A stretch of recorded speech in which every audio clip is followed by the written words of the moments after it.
Welcome to Founders Future, a podcast by Closers.io, where we dive into the journeys of innovative entrepreneurs and explore the road ahead for them and their companies. I'm your host, Laura Skinner, and in each episode, we'll uncover the stories behind successful startups, the challenges faced along the way, and the strategies driving their future expansion. Today, we're excited to have Tim Fullerton, the CEO of Fullerton Strategies.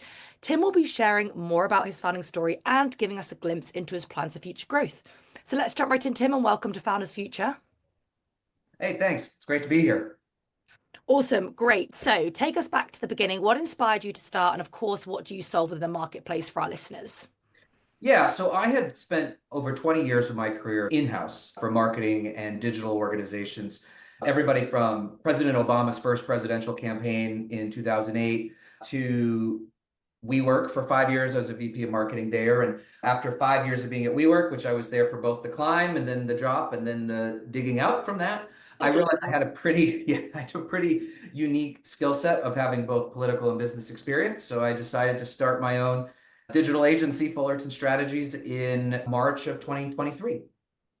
Wow. So talk to us a little bit about that when you talk about strategy. So walk us through what that actually means, because I obviously know what that means, but some listeners Sure. might be a little So unclear. yeah, so we are basically a digital marketing agency. So we do everything from I act as a fractional CMO for smaller or mid-sized companies that maybe haven't invested a lot into marketing yet and need the experience of somebody before they start building a team. I also have a creative team, so we do everything from website rebuilds to completely redoing your brand and everything in between. So it's a mix of a creative agency and a fractional CMO offering. And what has been your biggest kind of go-to-market constraint, so to speak, up until now? So talk to us a little bit about where you guys are at in terms of like timeline and where have those gaps been up until now? I'd love to understand a little bit more about that. Yeah, so it'll be 2 years in March since we Awesome. started. And honestly, a lot of our business has come almost exclusively from LinkedIn to start. Wow, cool. Yeah, and I think because I have such varied experience, and it's funny because my parents both had one job basically for their entire lives, and I think I've had eight since Same. I started. And I think that's obviously more people are like that now than the traditional, you do a job, you get a pension, and then you retire. Of course. But because of that, I've obviously met a tremendous amount of people along the way who have also gone on from where I met them to do bigger and better things. And then just me talking about it on LinkedIn, people saw that I was doing this agency. And so they were reaching out to me organically. So I think for the first year, I think it was like 90% of our business came almost exclusively from me posting on LinkedIn, Nice. also word of mouth as well. Those have really been the two biggest ways to drive business for us so far. And what do you think about in terms of, because obviously that's a great way to drive business, but then there's almost a stage that caps out, right? And if you Yeah. want to scale and you want to become repeatable, you need to actually have something in place to have that pretty predictable lead flow. So is that something that you're personally looking to do in the sense of scale this, or because it's fractional CRO work, do you need like limited amount of people? Talk to us a little bit about that. Yeah, I think my goal is to continue to grow. I have 4 or 5 folks already in the first year and a half, which I think is a pretty good start. And we're looking to get even bigger because we can run both sides of the business at the same time, where I am advising on bigger picture stuff for clients, and then the team is taking those plans and executing on them. So No. yeah, I think we are going to need to rely more on other tools than just the LinkedIn and the word of mouth stuff moving forward. And that's part of the reason we've started to do some content on our site. And we've actually launched a podcast, Nice. yeah, in November, which is called Politigood. And it is a mix of my background. And we talk to good people doing good things in business, politics, and tech. So all of our clients cover all three of those areas. So this is Nice. another way to start generating content and getting stuff out there so that people think of us when they need help on the marketing side. 100%. It is such a clear kind of gap that you're closing, right? As in, it's a clear need. Like people, solo entrepreneurs, especially if they're tech focused, right? It's just they have that whole gap, and it's like they've got this awesome product. It's way better to be them than say us go to market people. They've got all the brains in terms of the Right. product. They just need the sales and marketing. Yeah, and it's completely foreign to them because they're Awesome. engineers and developers and things like that, and so they are like the experts building a product. And then generally, what we have seen is that when they're ready to go to market, they're like, "Oh, I need marketing and sales support." And the reality is, it's really expensive to build those teams as well as anybody. And what we provide is you a contract basis and help you make the right decisions so that eventually you are ready to hire that internal team. But a lot of companies do make a mistake where they're like, we'll just get one person to do all of these things, right? And there's so many specialties within marketing right now. You can't have somebody who's doing product marketing plus social. Maybe you want them doing some video editing, and it doesn't work. And generally, what happens is that person who has been hired is set up to fail, and Yeah. then the team is frustrated because they're not getting. So it's a lose for everybody, which is why we have been offering this step before, so that you're really figuring out which lanes are going to work well, and then hire people that fit those rather than trying to get somebody that does everything, which is a really hard thing to do.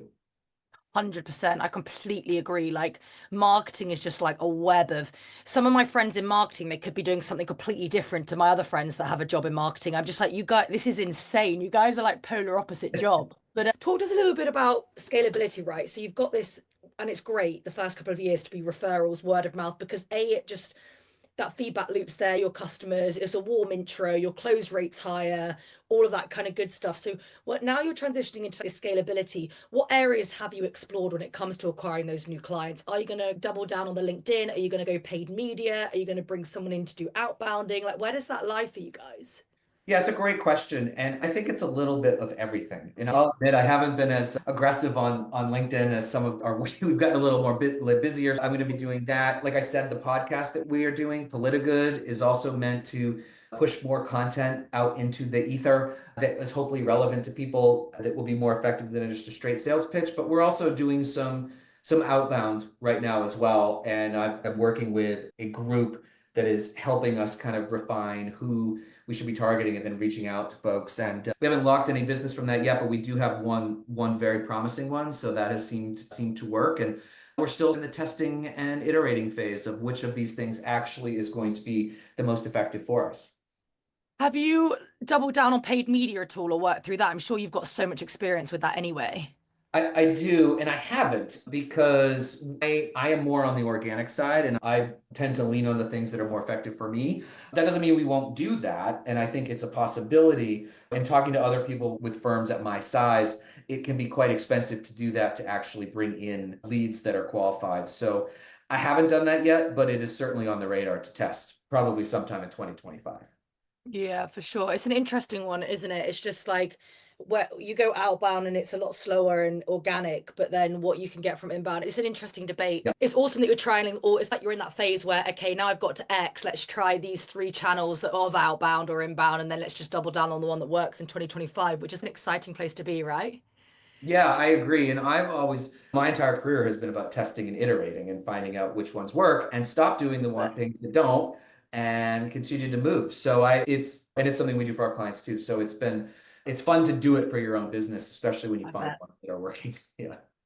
I bet I love that. So, talk to us a little bit about what the next 12 months look like within that go-to-market strategy and any gaps that you're predicting that you're trying to essentially get ahead of when you're looking to scale. Because scaling comes with issues, bottlenecks, the whole nine yards. Yeah, So, and this is always the challenge with the smaller businesses is to grow smartly and not too fast. And 100% I've in been my ears.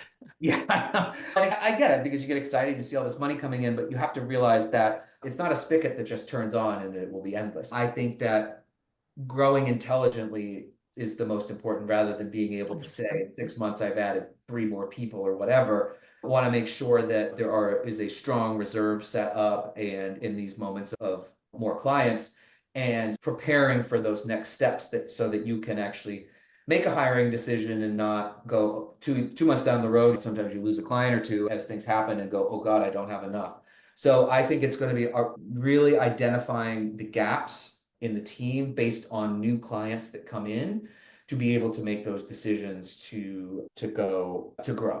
For Yeah. sure. And just speaking of that, when you're looking at your outbound efforts, so to speak, I'm off the track here, but I'm just really interested in your Oh setup yeah. and your business. But is there going to be a point where it actually is going to max out with your time and you're going to have to hire essentially like another Tim? Or are you just once that happens, that's like your goal and that's the end of the business? Not the end of the business, but that's like the goal Yeah. Tim that That's you're a at full great, yeah. capacity.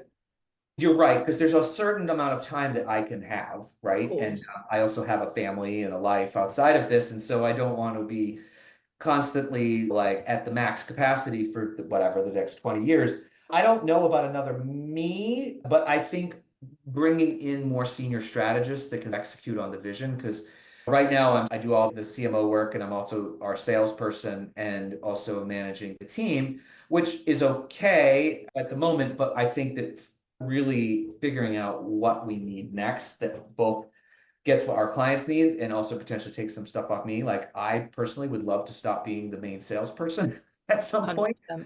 but it also makes sense for me to do it because it is what I am marketing is essentially me and my experience, which frankly very few Absolutely. people have. For sure. And it's niche experience, right? Because going back to like your previous world, being in product and being in marketing is actually, and combining those skills is just like you hardly ever hear of it. I know Right. I can say for myself as you go to market, even to the point with CEOs, right? You either have the visionary CEO or you have the product CEO, right? It's like the fact that you've got both skills is really niche. I can see that. I'm seeing like a dream state for you though, having a killer sales rep that knows how to sell you. Because if you Yeah. could get out of all of your sales calls and just be doing the fractional CRO work, which I'm sure is where the enjoyment comes from Yeah. anyway, that would Yeah. free up loads of your time. It would. It's funny because I actually enjoy the sales more than I thought I would because I Oh, just nice. actually doing it. I would not being on the marketing or digital side most of my career. But I think it's because I'm selling something I believe in. Of And course. I'm obviously selling myself. And I truly do believe that there are a few people with my level of experience that have been I able to agree. do this level of marketing slash digital across both a political and a B2B perspective. Yeah. And it's funny in that those two worlds, everybody thinks that the other side are the experts. Like when I was in the political world, I was like, oh my God, the business marketing, that's where like the real stuff happens. And then I went over there and they were like, oh my God, you were doing the political stuff, which is where all the really, so it's nice to have both, being able to combine both, because most people can't do that. So it makes it easier. If I was like selling for something I didn't believe in, I would be in a lot of trouble. That's for sure. 100%. And it's so hard to sell something you don't believe in. I don't know how people even can wake up in the morning and feel motivated, really. But this is awesome, right? I'm really excited for you because it's such a fun phase. It's just like you've got your product market fit, you've got your initial customer base, you've got those years under your belt, you've learned a lot, you've got the feedback loop, and now it's okay, how do we scale this but actually preserve my time?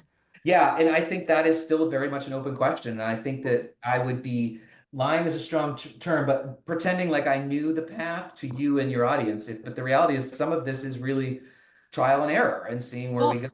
But in I've built teams internally, so like it has been ingrained in me how to do it without like costing you long term. I feel pretty confident when we're at that point, we'll be able to plug in and figure out like how we're going to grow.